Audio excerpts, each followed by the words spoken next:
lead us in the pledge today. All right. Salute, pledge. I pledge allegiance to the flag of the United States of America and to the republic for which it stands, one nation, under God, indivisible, with liberty and justice for all. Okay, Dr. Thomas, I'm going to turn the agenda over to you. Okay, and at this time I'd like to... we need to call roll first. Sorry. Yeah, we need to call roll. I jumped the gun. Ms. Bradley? Yes. Ms. Glovfelder? Yes. Ms. Nyworth? Here. Ms. Edwards? Here. Mr. Chester? Here. Colonel King?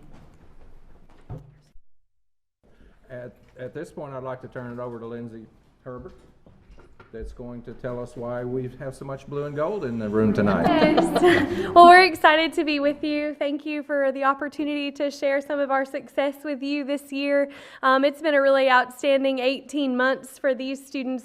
Some of them have worked quite a lot of years in order to be able to compete at the national level, and so we're excited to be here to tell you a little bit about them. We're missing some of the crew.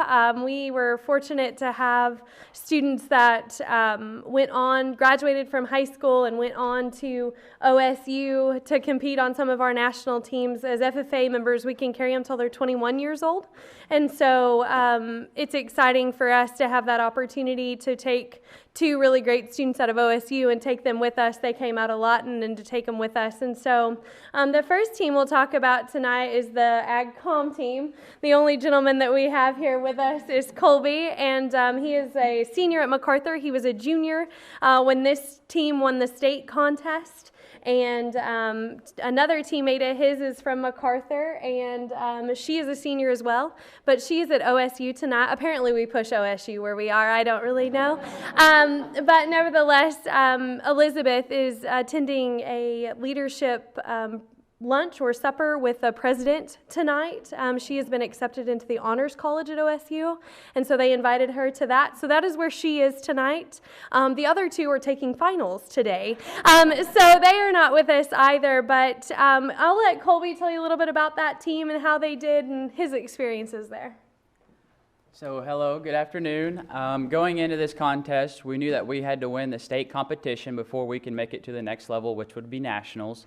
And so with doing such, we were getting excited, ready, prepared, and it was pretty much an all summer long preparation for the national competition, because we had to send in like a 30 to 40 page booklet of what our plan was to push our FFA chapter. And so agriculture communication has to do with media, broadcasting.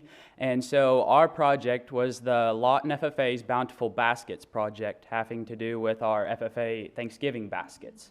And so we made this big plan up going into this whole national FFA convention, and that's what our pitch was. And so we practiced and we got together, I don't know how many times throughout the summer, which at the moment it was kind of like, I would rather be doing something else, you know.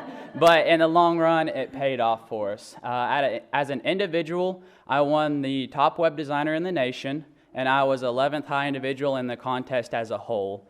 Thank you. And then as a team, we were 6th high team in the nation in the agriculture communication CDE contest. So we were very pleased, but it's definitely something that I look forward to in the future, and I'm very thankful for that it happened here my senior year. Definitely a way to top it off. In the future, I plan to start maybe going to a milk quality team this year as far as the CDE goes. We have speech season coming up, state degrees getting ready for, so definitely a busy year, but we're blessed to do how well we did at nationals. But thank you everybody for letting us come. Thank you. That AgCom team was phenomenal. Also, Gabby Barber she set a record at nationals in the Ag Communications contest. She had a perfect score on the test, which has never been done before, but she was also the valedictorian of her senior class. She's very smart. And so we won 2 out of the 5 practicum areas at the national contest and wound up 6th. in ag communications. And so just a phenomenal set of kids. Tiffany Snow was the other individual on that team. So they were a gold emblem team as a whole, and so that's really hard to do. And so they won the state contest with 32 teams. In the contest, we were also fortunate that team, they were the top 2 and 3 individuals in the state, and so they just had a phenomenal year. And so the other team we'd like to talk about now is the food science team, and I'll let them introduce themselves and tell kind of what they do. This is one of the youngest teams to ever win the state contest to go on to nationals. When they won the state contest, they were 3 8th graders and a 10th grader. Again, that was a 34 team contest. Maddie was 3rd high individual at the state contest as an 8th grader. Just a phenomenal future for this set of young ones. Went to nationals, gained some great experiences there. But I'll let them introduce themselves, and we'll talk a little bit more about food science. Don't jump all at one time. Hi, my name is Kyla Wallace, and I'm from Eisenhower High School, and I show hogs, and I was on the state winning team, and I hope to be on the milk equality team.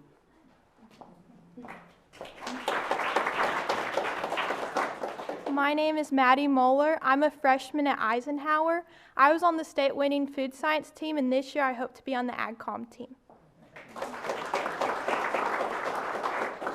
Hello, my name is Haley Barnes. I show hogs, and I proudly represent the Lawton FFA as your state winning team and going on to nationals. Thank you guys for being here today. I'm Alexa Barnes. I was a part of the state winning team, and this year I hope to be on AgComm and the agri-science team, and I was a part of the state winning team, and I show hogs. People make them nervous. No. No, they do a really great job for us. We, in the springtime, and so a lot of things happen in the springtime and then fall over to the fall for the national contest. And so most everything at nationals you have to qualify for. And so when we left the CDE weekend, which is late April, we had 3 state champions. The other state champion we had was Madison Moeller. And she won Animal Science Division 1, come here, Animal Science Division 1 Agri-Science Fair. Miss Miller helps with that. She said, you can do it tonight. So I'll talk about Maddie. Maddie's group was, she studied some weight gain in stocker cattle, and so she has a research-based supervised agricultural experience. Through triumph and tribulation this year, this kid has done a phenomenal job for us. But she won Division 1 Animal Science at the state contest and then qualified top 12 in the nation to go compete at the Agri-Science Fair contest. So she qualified twice as an 8th grader to go to nationals and compete. So that's a really phenomenal thing. Not many can say that they can do that. But she was 6th in the nation, a silver emblem individual in Agri-Science Fair. So congratulations to her in that. Good job, babe. Sorry, we have lots to share. Sorry it takes so much time. We also, Gabby Barber was a National Proficiency Award winner. She was a state champion. We also, Colby Gilpin won the state secretary's contest in the springtime. So by the time state convention was all over, we had 5 state champion, either teams or individuals. So that was a really successful thing. But we went on to, Gabby had to qualify. Once she won her proficiency award, she had to then go against all the state winners across the country to qualify to be the top 4 in the country to compete at the national level. And so she qualified as a national finalist and ended up winning that. So that was a really phenomenal day for us. But in ag communications, she wins the National Proficiency Award, winning $1,000 for her efforts in that regard. And so we were really excited for her and for that opportunity. I think first national champion since 1993. Is that when we won livestock judging? They won livestock judging in 1993 on the national level, and so this is the first national champion we've had since then. So that's a really exciting thing. Okay, I have 2 more things to tell you, and I'll get away. We also submitted a 3-star national chapter application, which is basically the best of the best. And so basically what you're after is to be the top 180 chapters in the nation, and this year we got got that classification. This past officer team, and these students have worked their tails off. They have to have, it's about a 40-page application that they have to fill out, work through. Miss Miller was significant in getting that piece of the puzzle put together, and so they submit that. You have to be top 32 in the state to be submitted. Oklahoma, and so when I say Oklahoma stuff is hard, Oklahoma sends 32. We have the most 3-star national chapters of any state in the country. 2 of those were top 10 in the country. And so when I say these kids worked hard, they have worked hard, and they have worked really, really, really hard to get where they are. And so we were a 3-star national chapter, which I'm not sure since maybe the late 80s that hasn't happened. And so we were really excited, really proud. Okay, did I forget anything? I'm always afraid I'm going to forget something when I didn't bring my notes, but we're super proud of these kids, and we have a great opportunity for them in ag education, and some of the best kids we've ever taught have been right here at Lawton Public Schools, and I think there's a mantra behind ag education and thinking they have to be ag kids or country kids, and it's just really not the truth. And so some of them are rural kids, but a lot of them are city kids that grew up here, and so the face of what agricultural education is and does here at LPS is just a phenomenal thing. So we appreciate your time. Thanks for having us.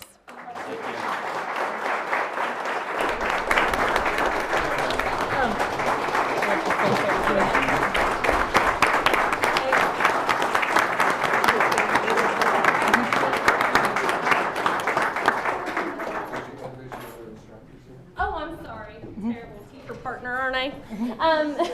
Teaching partners at MacArthur is Mr. Chris Conway. He's in charge of the cattle program, livestock judging, agri-science quiz bowls, all kinds of things. Miss Miller teaches at Lawton High in charge of our horticulture program. She does agri-science fair, helps me with the speech team, floriculture, a few other opportunities there. And then Miss Kern is actually at a new teacher orientation in Stillwater. That's where we send everybody. So she is our new teacher. She's in charge of the hog program. She teaches at Lawton High. I'm Lindsay Herbert. I teach at Eisenhower in charge of the sheep program, AgComm, proficiencies, leadership, and then also speech and whatever else we decide to throw at me. So thank you guys. Thanks for the opportunity. I appreciate your enthusiasm for what you do, and we talk about this, and the joy that you obviously are getting from doing this is very apparent. And Well, appreciate thank you. that. Your students are always very impressive. Anytime we have FFA students present here, they're so well-spoken and well-mannered, and you can tell you guys are doing a great job. So thank you. You ready? Yes, thank y'all for coming.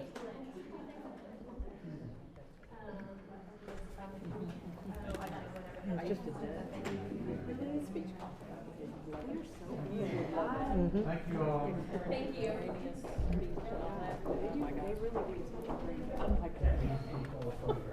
Okay, after they get let them have a minute. And at this time, I'd like to introduce Clarence Courtney, Superintendent of Great Plains Technology Center. He's going to update us on pre-engineering programs that they sponsor in our high schools.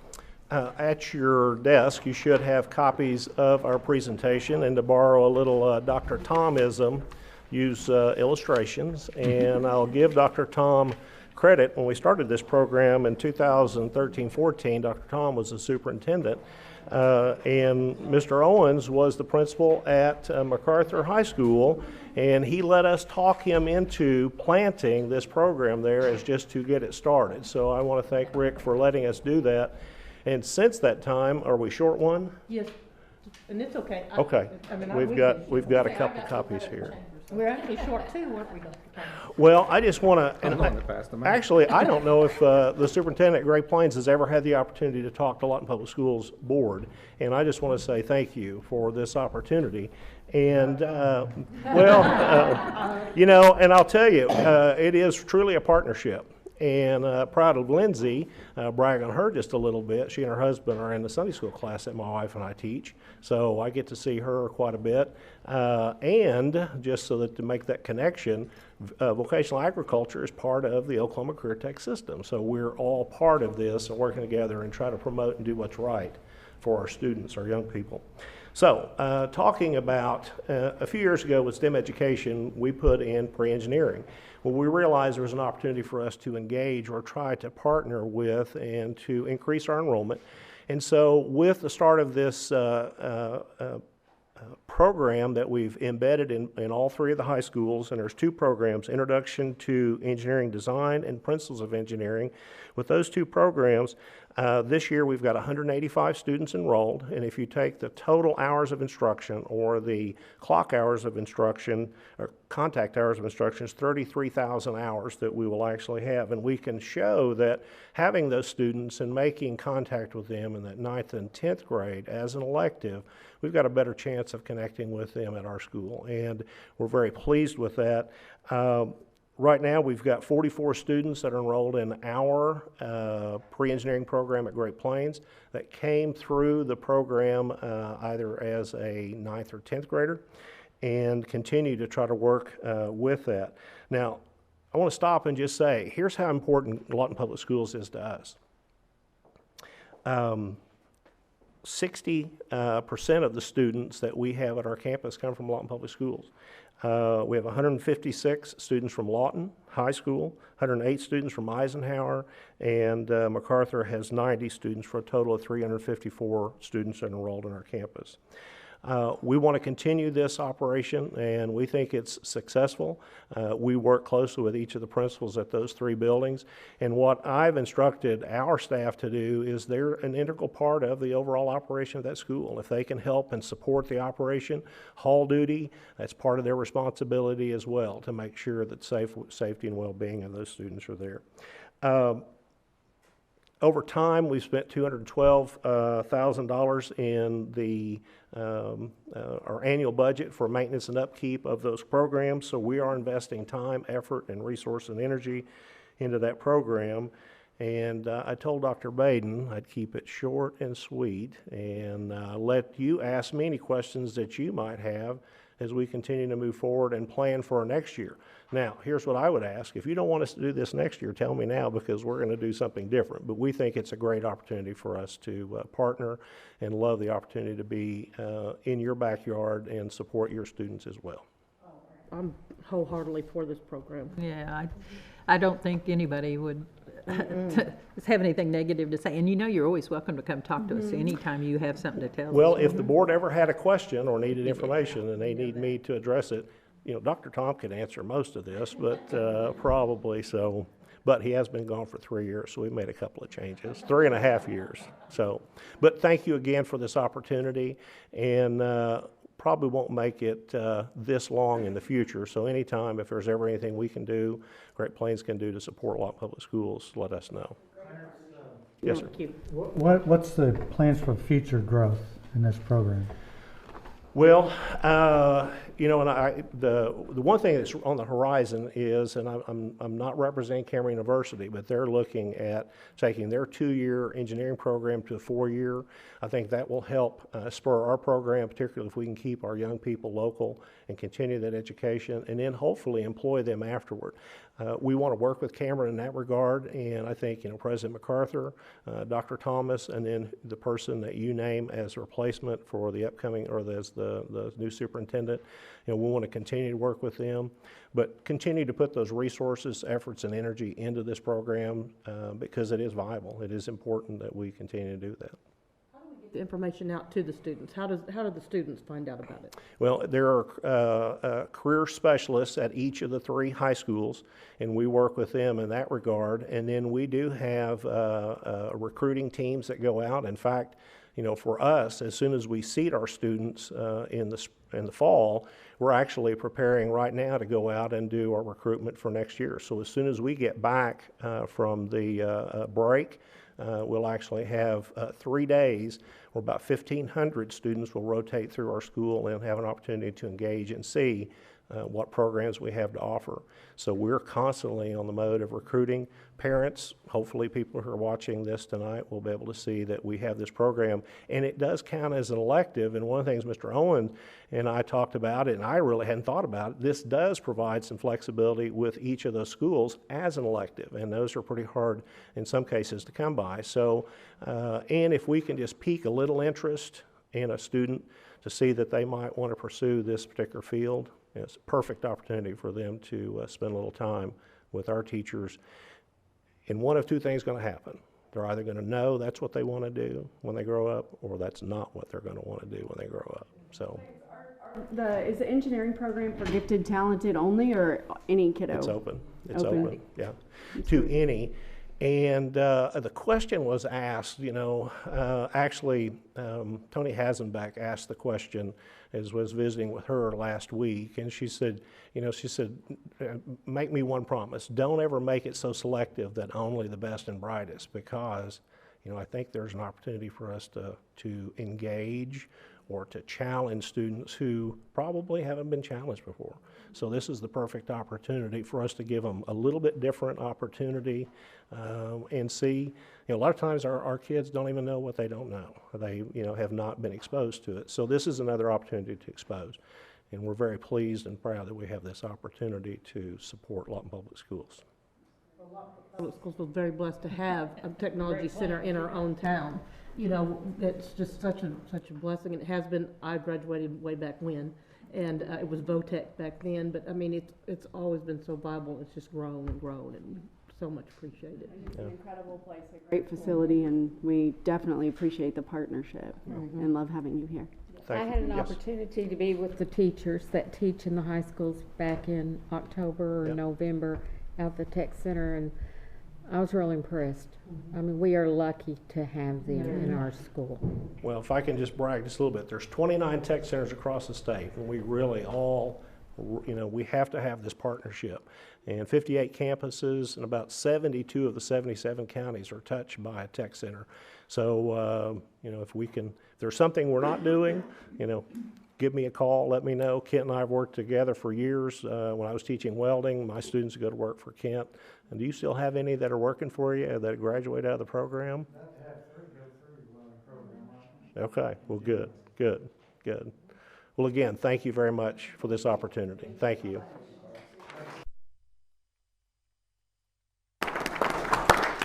At this time in our agenda, we have the architects and construction managers at risk update. Corey called today and said he has food poisoning and wouldn't be with us, but Joshua would stand in for him and make all his promises to us. Promise the world. We'll start with Whittier. So Whittier, right now, we're going to walk on Friday and punch it. So we'll be done as of Friday with the building itself. There's some exterior work that we have to do during the Christmas break, but the goal is to have our temporary certificate of occupancy by Friday so that next week teachers could potentially move into the new building and move their furniture in. And then during the Christmas break, we'll move the portables around to their final locations and finish up sidewalks. So for the most part, it's pretty much done. They finished all the interior finishes last week. So we got some toilets to set and then we're done. So that one came along a lot easier and a lot faster than the other ones. So on the multiple safe rooms, we're done with everything. The only thing we're waiting on is FEMA's approval for the last certificate of occupancy. So that one, because it is in a floodplain, so FEMA has to approve the documents. So they've had it. We're kind of at their mercy. So I work with the engineering team and with the city to get that approved as fast as we can. But it's been at FEMA's more or less their doorstep since I think June or July. So we're kind of at their mercy.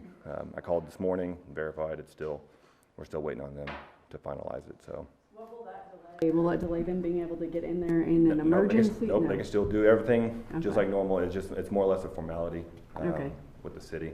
So we just keep that temporary one going. I'm working with the city to make sure that everything is perfectly safe. It's going to do everything what's designed to do. It's just its location, the exact location, has to be documented by the surveyors and with FEMA.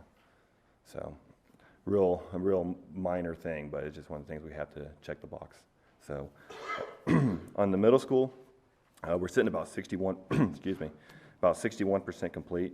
The building, as we've said before previously, you're going to not see as much of the work going on anymore because it's all interior work. So we are working on the east side right now. We poured all the light pole bases with the first half of them. We start curb and gutter and sidewalks next week, weather permitting, of course. And then from there, we go straight into paving. So the goal is still have that to to get that parking lot done as soon as possible, and then keep working our way around. The interior, right now, we're finishing up the steel on the admin office. That one's really intricate as far as like the welding requirements. So they're finishing that up this week, and then from there we'll go in to finish up the roof as far as the cafeteria and the admin. The classroom portion, the 2 floors, we're painting walls on the first floor of the interior on the classroom. On the area C, which is the south side. North of the entrance on the first floor, we're doing all the texture, mud and tape. Second floor, we're hanging sheetrock. So it's very phased construction process to where next week, or not next week, I'm sorry, 2 weeks from now, beginning of the year, we'll start painting the first floor, area B, which is the whole north end, and then jump up to the second floor and just keep working our way around. So we're still on track for the April 1st, we'll punch the classrooms. May 2nd, we'll do the gyms, the mechanical room, the kitchen, and then, May 1st, and then June 1st, we'll do the rest of the building and then be done by July 2nd. And so we're still on track for that. So some of the upcoming work, as I mentioned, just the curb and gutter, asphalt paving, HVAC units. We had a massive delivery of them, over half of them. The rest of them come in around the 15th of December, which is sometime next week. And then they're going up on the roof. So you see the crane there on that right now, and they're picking them up and putting them on the roof. So chillers are in place. They were placed today. So we're still on track for an but a turn on of the units themselves for heat by the 1st of February. So we're going to do a partial turn on in January, and then the rest of them will be all turned on by February. So we'll have heat. So after that, we have millwork, flooring, and all that starting around the middle of January, February. Lockers coming around the middle of January to February. So it's progressing along very nicely. So, any questions regarding? Yeah. I mean, it's just Until today. almost want to knock on wood. It was a beautiful day this morning. And then, man, that north wind it bite. So. But no, it could be worse. Yeah, it could be. It could be snow on the ground, but that's not going to happen this year. So, there's no questions. That's all I had. No, I had somebody say they didn't think it was as pretty as I did, and I said, I don't care what you think. It's beautiful. It's awesome. It's fabulous. Wait till it's finished. Yeah. I mean, it's going to look a lot different when you get all that color. You get somebody on from just the GQ public, and they want to criticize. Yeah, so kind of gives a perspective of everyone that's driving by. The east side is pretty much done. All the colors on. So that gray is the color. There's the purple accent bands on the windows at the bottom of the safe room. I think. The north side, it's gorgeous. Yeah, it's brick. So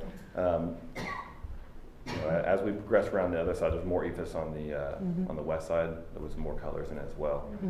But for the most part, it's brick, stone.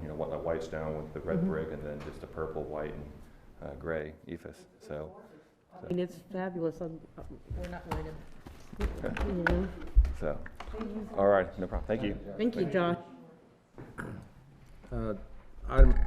Item number 6 is departmental reports. In 6A, you have written reports from educational services and business operations that we have folks available here to answer questions if you have any questions about those reports.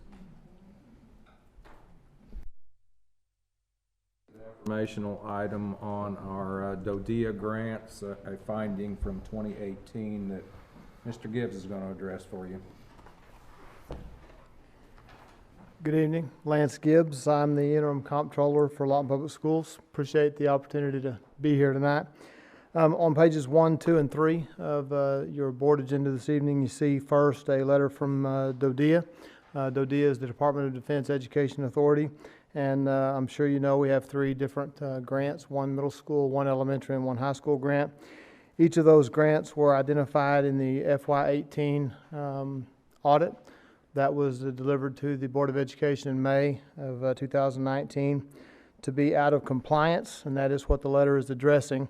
The Department of Defense Education Authority has asked us to address that.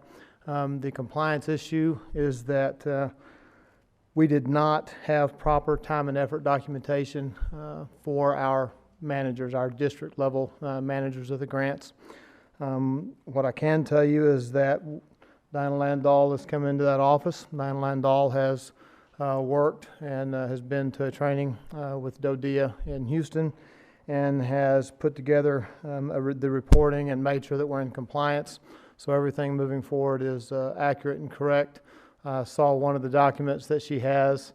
I think she could tell you where she was at any given minute last week if we asked her. We won't, but I think she could.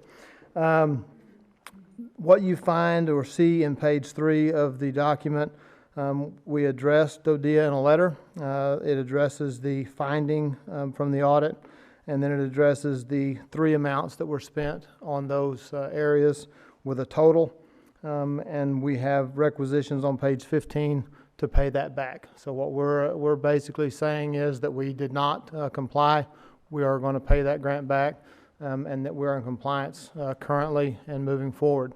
I also want to make sure you know that that money, we are paying it back, but it does go back into the grant, and they'll be able to budget those funds and spend them appropriately, and that no services were taken away from students.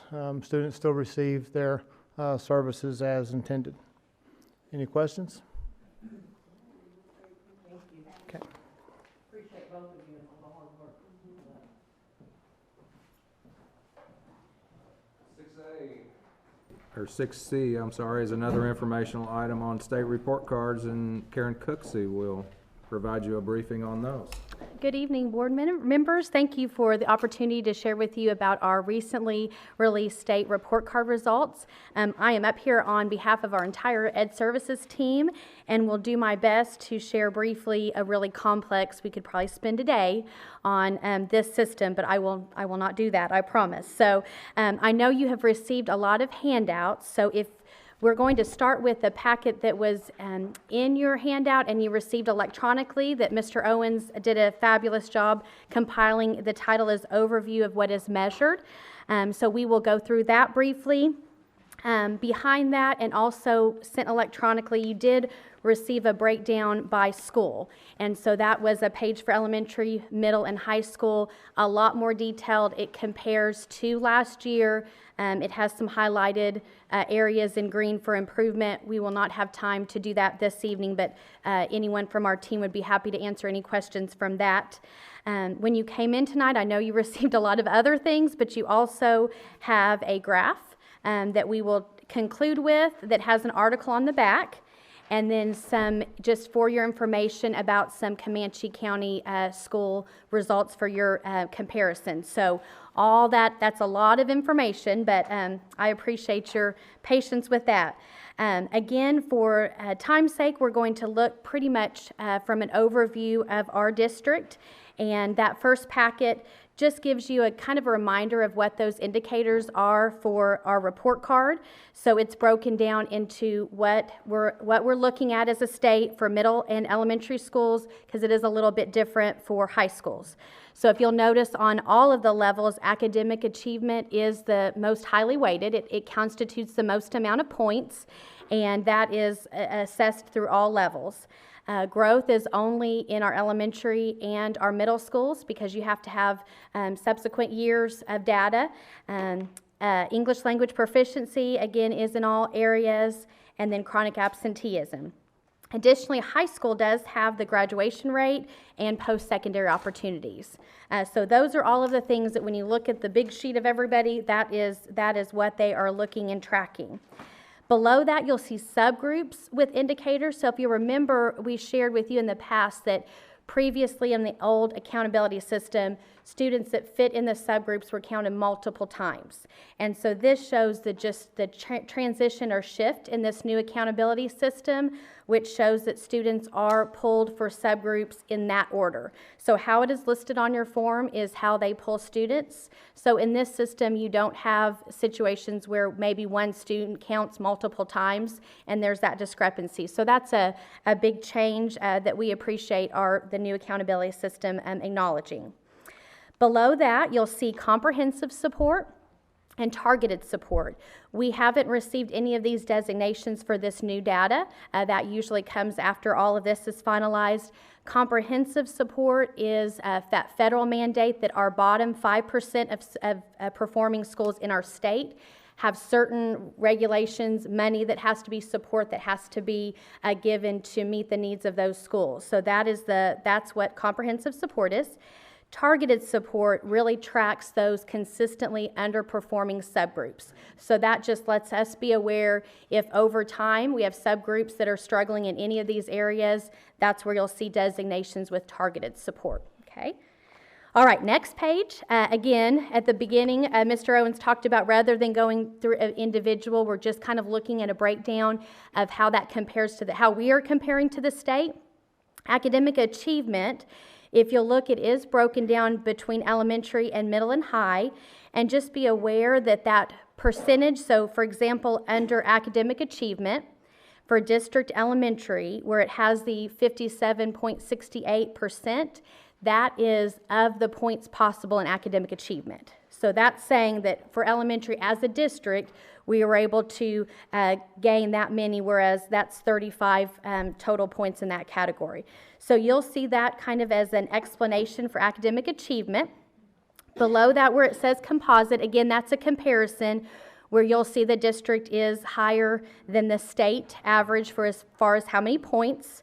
Statewide, academic achievement really showed a decline in all areas. For Lawton Public Schools, we had 10 of our 24 sites that increased. So we are excited about that because statewide that was a decrease.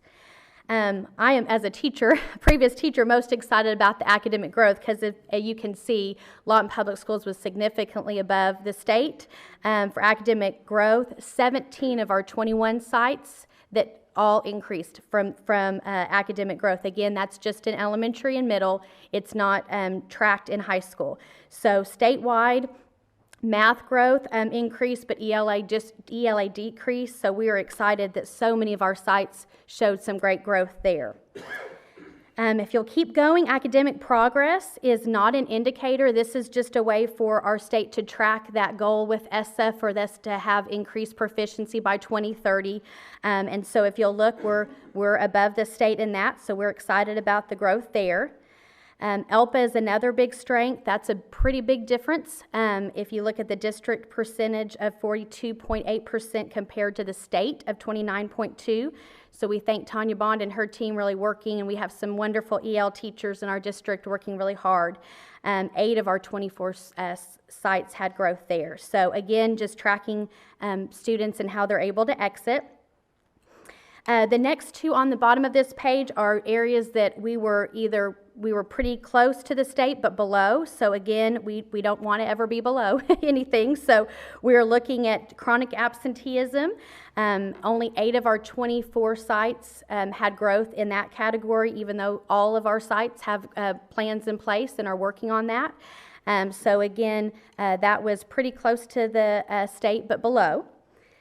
Post-secondary, and it couldn't have prefaced this any better with today with having our career tech courses highlighted, but students that are doing concurrent enrollment with Cameron or AP courses, they're getting credit for that.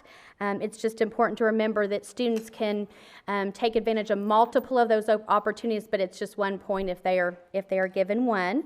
So again, that was pretty close to the state, but something we'll always continue to grow. We know that serves our kids in the best way. I'm going fast, but flip to the next page, and it's graduation.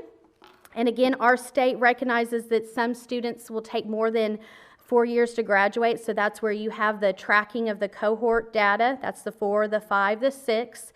Again, this was something that was below the state. Some of that is just tracking, for example, our transition students. Dr. DeLoach is working closely with the state to have better coding because the students are working through that program. They're not dropping out and they're not reaching those milestones, but it is counted against kind of when you look at this data for graduation. So that's something that we're working just with the state on, making sure that the data is really representing kids that we are graduating. The next section I will not read to you. That is just if you hear talk about proficiency or advanced or below basic, you'll understand kind of what that language means. And then again, the district is slightly above those students that are scoring at or above proficiency. At the bottom of the page, you'll see just some of those areas that we're seeing are common themes district-wide. Chronic absenteeism, for example, are SWD refers to our students with disabilities, economically disadvantaged, American Indian. Those 3 subgroups showed with the data that they had a higher chronic the absent percentage than other students. So these are areas that just as a district initially that we find that we're working toward having some goals to see what those root causes are and help our kids. The last page are just some things that we're doing with results as finding gaps, developing programs, making sure we have the correct professional development. It also means, are we tracking, are we entering data the right way? Because we sure don't want to be not giving our kids the advantage by how we're entering. So all of those are things that we are working hard to make sure that it's a true reflection of the work. That was fast and furious and so quick.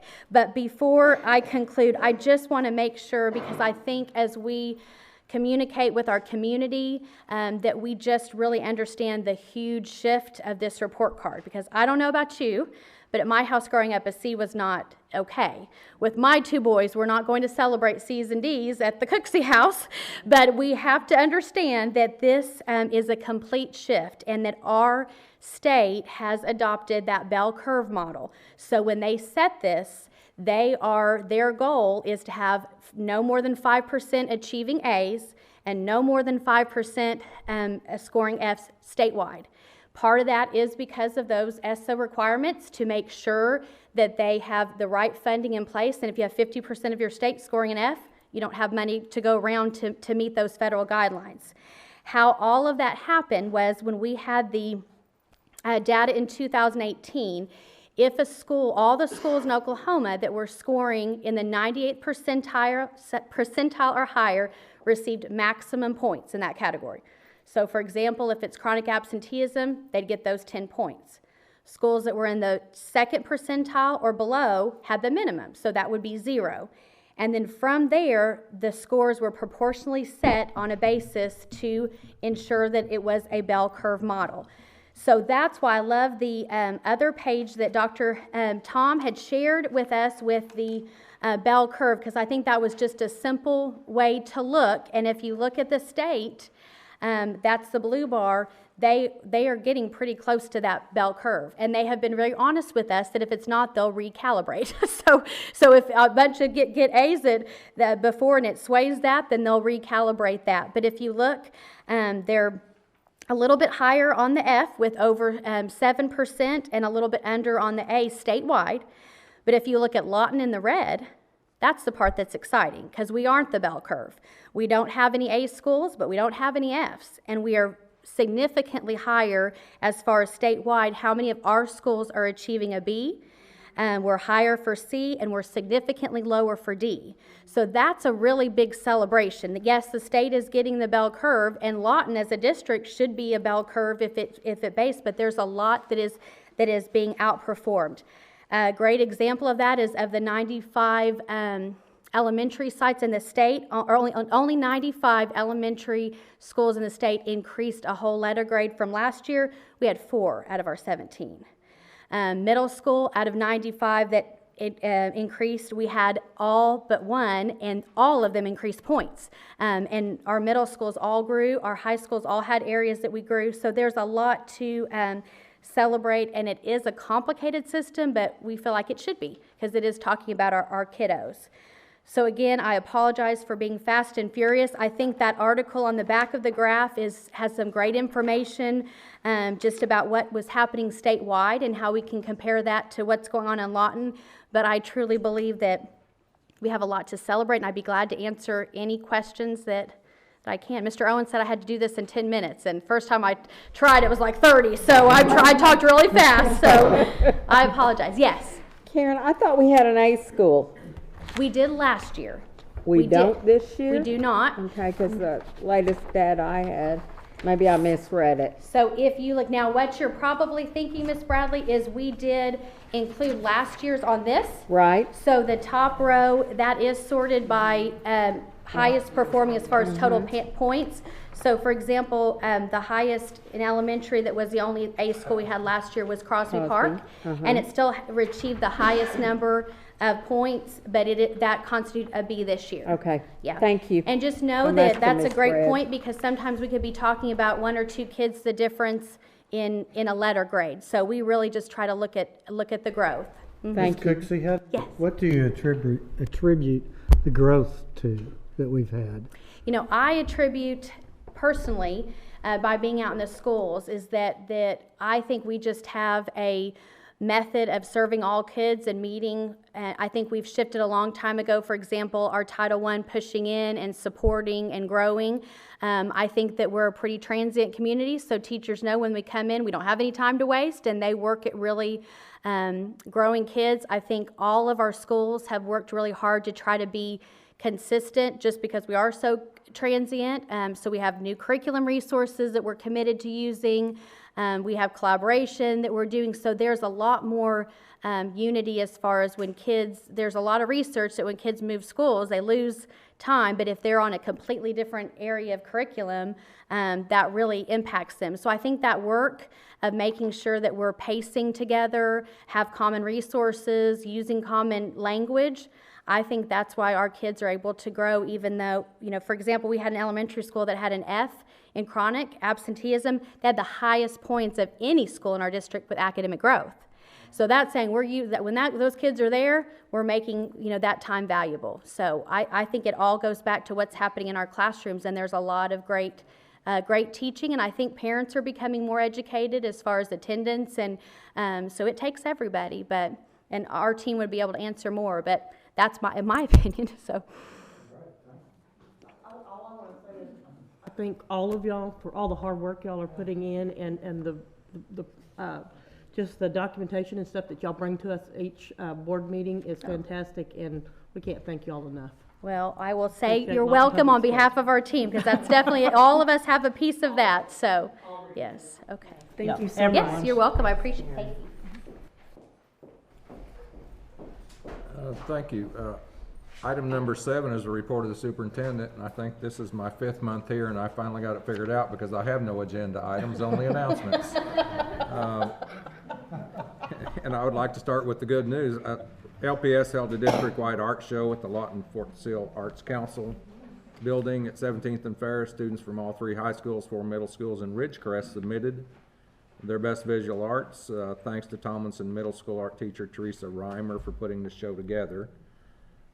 Thank you to the LPS Foundation for awarding over $90,000 in teacher grants this year. That will certainly make a difference. The Whittier Safe Room ribbon cutting is Wednesday the 18th at 10 a.m.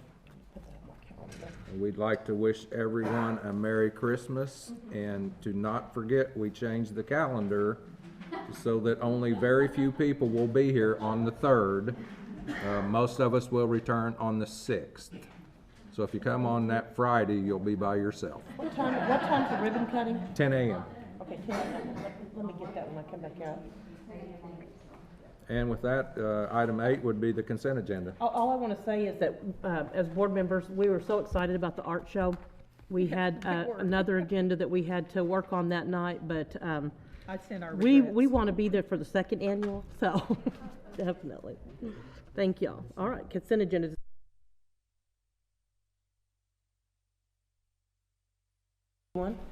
Do I have a motion to balance of the consent agenda? Second? Call roll, please. Ms. Bradley? Yes. Ms. Clodfelter? Yes. Ms. Nyworth? Yes. Ms. Edwards? Yes. Mr. Jester? Yes. A motion to approve 8G. Yeah, I'll make a motion to approve 8G1. I second. Call roll. Ms. Bradley? Yes. Ms. Clodfelter? Yes. Ms. Nyworth? Abstain? Ms. Edwards? Yes. Mr. Jester? Yes. Okay, I believe we need, we have a need for an executive session. Do I have a motion to go into executive session? Oh, sorry. Boy,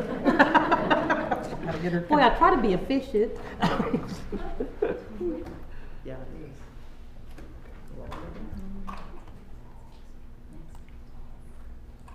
Okay. Mary moved. I second. All right, call roll, please. Ms. Bradley? Yes.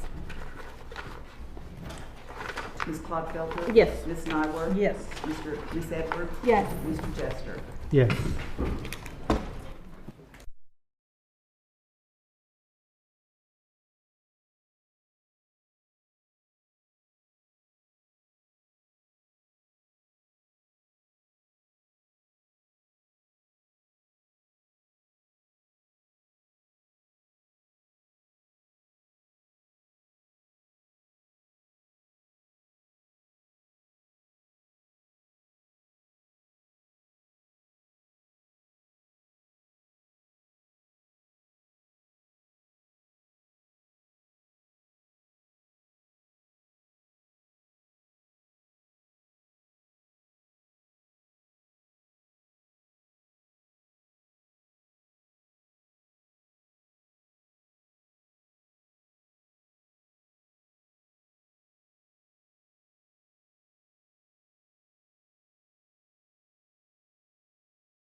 Bradley, Yes. Ms. Clodfelter, Yes. Ms. Nyworth, Yes. Ms. Edwards, Yes. Mr. Jester. Yes. Okay, the minutes of the executive session. The Board of Education went into executive session at 5:50 PM. Members present included Carla Clodfelter, President, Patty Nyworth, Vice President, Kelly Edwards, Mary Bradley, and Kent Jester. Others present were Dr. Tom Thomas, Interim Superintendent, Dr. Ken Baden, Interim Chief Operating Officer, Chuck Wade, LPS School Attorney, and Lynn Cordes, Executive Director of Communications. Items discussed included the employing, promoting, or receiving resignation of individual certified and support salary personnel as listed on the certified and support personnel reports.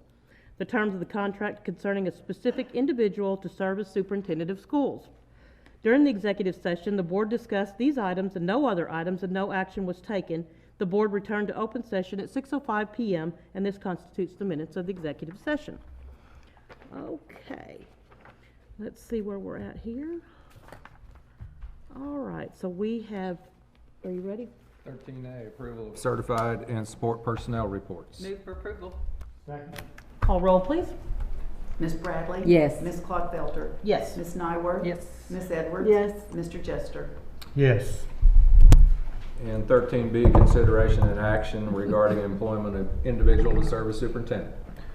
Well, I have the distinct pleasure and honor to get to make the motion to accept the contract that we just went over and discussed in executive session.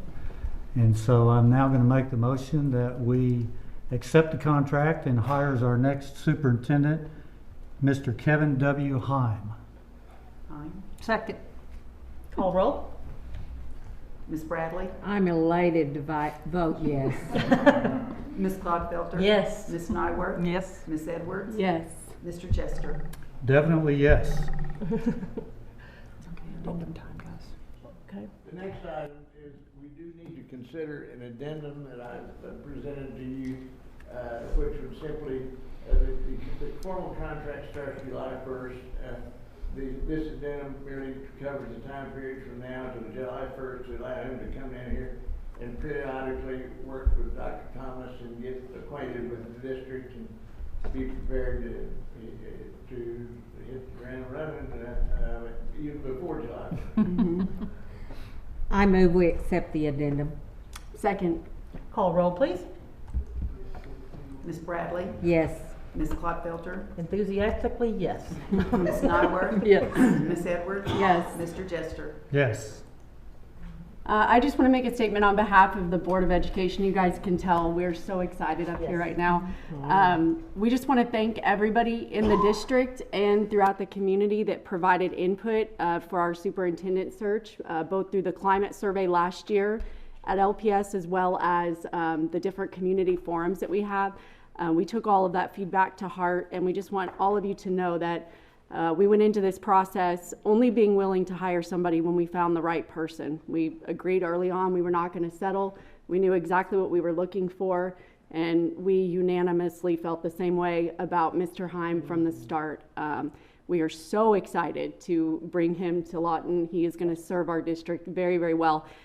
You guys will get to know him in the coming days and weeks, and you will be equally excited, and you'll know why we hired him in short order. He has an incredible amount of enthusiasm, and he is just the absolute perfect person for the job. So again, we just want to thank all of you for your input, and just let you know how excited we are to have made this selection. And also, just we can't say thank you enough to Ken Baden and to Dr. Thomas here for leading us through this transition so incredibly beautifully, and being willing to stay on board and help us through this. So there'll never be enough thank yous, but thank you. Really, we're excited for y'all to meet him, which I think is going to happen pretty soon. His enthusiasm is infectious. I mean, it's overwhelming. It's going to happen Wednesday. Wednesday, that's right. Mr. Heim will be here at 9 o'clock Wednesday for a press conference, so the media can meet him. And at 8 o'clock, we will tour the building and try to introduce him to the staff that's on site so they can find out who the new superintendent is. And as a board member, are we allowed to go with y'all to tour the site? Certainly. Okay. All we've got time for is It's probably shoemaker. Right. Right? Oh, just gonna Yeah. turn, oh yeah, he had trouble finding us here, so. All right. Do we have a motion? Any new business? Oh, any new business? We have no new business. We did previously talk about a board meeting on the 17th of December for this process you just completed, so we will not need that board meeting. Okay. It was not scheduled, but we had talked about it. So our next regularly scheduled board meeting is Thursday, January 16th. All right. Right, okay, so we just decided we don't have any new board meeting dates, so any board announcements? Yes. Okay. Yes, I'm happy to introduce someone right across the room. Yes. Who will soon be sitting in this chair, Mr. Zeldin Rice. Yay, Welcome aboard. For those of y'all that don't know Zeldin, then that probably doesn't be anybody in this room. He is a former employee of Lawton Public Schools, and we're happy to have him join us on the board. Thank you. Thank you. Thank you. All right, do I have a motion to adjourn? I move we adjourn. Second. Call roll, please. Miss Edwards, Miss Bradley, Yes. Miss Clodfelter. Yes. Miss Nyworth. Yes. Mr. Edward, Miss Edwards. Yes. Mr. Jester. Yes.